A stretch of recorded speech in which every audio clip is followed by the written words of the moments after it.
The American Society of Echo and the European Association of Cardiovascular Imaging proposed normal ranges for cardiac chamber quantifications. And those came on the guidelines that they wrote and published in 2015. Those are values that we use to determine what is normal and what is abnormal in our populations worldwide. The reality is that while we use this data on a daily basis in all corners around the world, this data actually comes only from North American and European populations that are almost exclusively white people, middle-aged adults, not too many elderly, not too many young adults, and those do not really represent what the world should be using as the normal. So the question is, are normals in different areas around the world and for different races the same, or should we actually stratify them according to the country of origin or the race?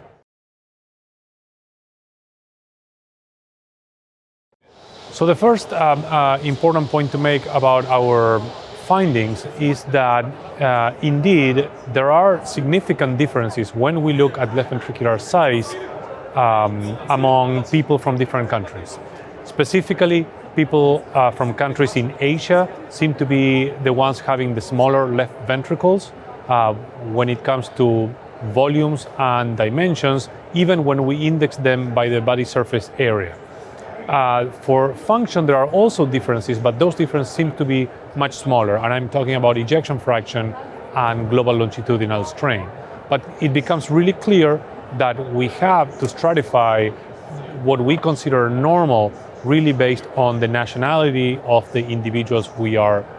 talking about, and as well as we do for gender and for the body surface area of each person.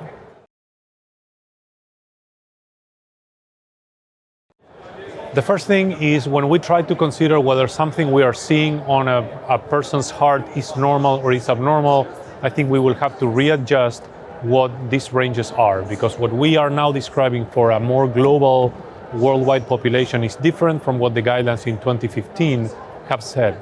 That said, I think there are some of these measurements that we perform that will have to be adjusted not only to the gender of that individual and the age of that individual or body surface area, but also to the nationality and the race. Particularly,